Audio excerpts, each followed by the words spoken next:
Let's get more analysis on this and speak to Ilnur Cevik. He's a columnist with the daily Sabah newspaper in Ankara. Ilnur, tell me exactly, what is this law change designed to achieve?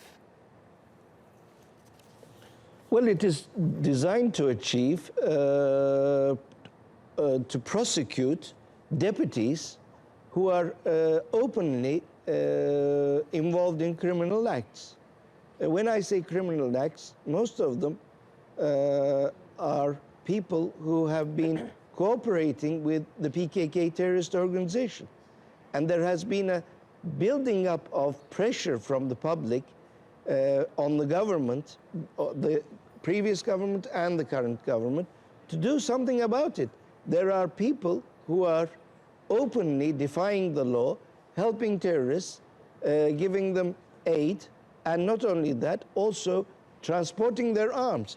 And these terrorists are PKK people. And as you have just mentioned in your news reports, today and yesterday, there were PKK terrorist attacks, bombing attacks in Turkey, in the heart of Istanbul, and today in Midyat, in the Mardin province. Now, these are intolerable for the Turkish public. They wanted something to be done. And the Turkish president... Well, what do you say? What do you say to critics who claim this actually has nothing to do with terrorism? It's simply a means to attack and remove the HDP party from government. That is ridiculous, because this law, well, the change in the constitution, is lifting immunities for 148 deputies, and 800 case files are involved. Now, everybody thinks that as soon as the law passes, and this is the HDP propaganda in the West, that people will immediately grab these HDP deputies in the parliament and chuck them into prison.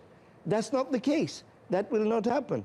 Firstly, there are formalities, and there will be other deputies as well who have been involved in criminal acts, not only HDP people, but well, how many of the 168 affected by this are from the HDP 48. party?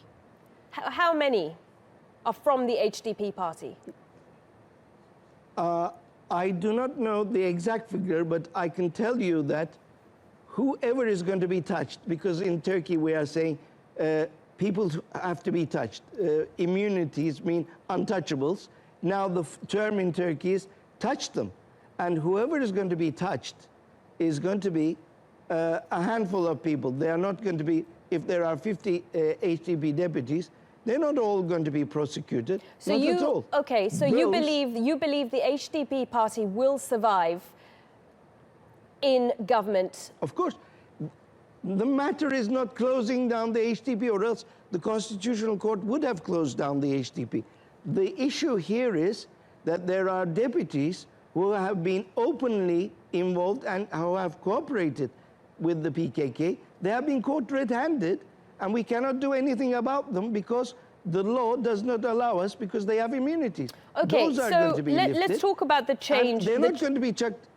Yeah. Okay, so let's talk about the change in the law. Will the president continue to have immunity from prosecution? The president? What does that have to do with the law? The law does not include the president. The Turkish president has a different status. It has nothing to do with the president. Okay, Ilnur Cevik, many thanks for your time joining us there from Ankara. And I'm also the presidential chief advisor. Okay, many thanks for your time.